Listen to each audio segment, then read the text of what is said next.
The ability to know sometimes when something's complete or there's a new season is another part of spiritual discernment in our lives.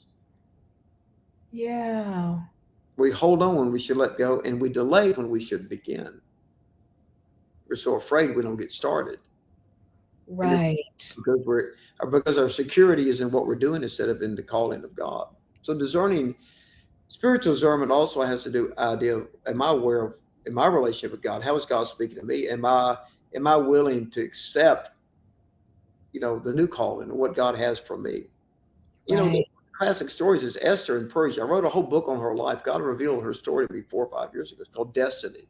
It's not a Mhm. long, but it's worth reading. When she thought her destiny was to be the queen of Persia, that's not her destiny. Anybody could be a queen. That was Mm. not her destiny. And when Mordecai said there is a plot to annihilate us, right?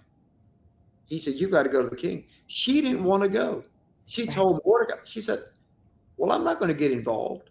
Think about that. Because she thought her destiny was to be in a palace. She thought, well, if I got a comfortable life here, if I go approach the king and he doesn't like it, I could be disfavored, lose my position. But think about that. And he said, who knows whether you've come to the kingdom for such a time as this? Mm. And he said, if you don't intervene, God will raise up another.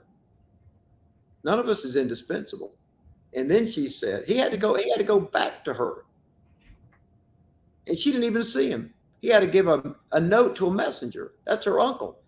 She's an exile of war. She was a child in that Babylonian war. She's a victim of war, exiled to a foreign land, and somehow becomes a queen, and nobody even knew she was a Jew. Right. And then he said, who knows, but that you've come to the kingdom for such a time as this. In other words, you didn't come to the kingdom to be a queen. Mhm. And that was not Esther's destiny. And she prayed 3 days and fasted. Remember that? At every prayer. Right. Right. Her destiny was to be the intercessor to save her people. Our position is not our destiny. And sometimes we get in a position, we think that's our destiny, and it's time to go to a different place. We say, no, no, my security is in my position. Your job is not your destiny. Your position is not your destiny. Your destiny is always higher. Esther was not destined to be the queen. She was destined to save her people. She was destined to be an intercessor. Mm. She almost missed the whole point. She missed the time. That was the strategic time. That's when she needed to be there for that one time. She didn't need to be there for anything else. She didn't do anything else in Persia but be a beautiful queen, which is great.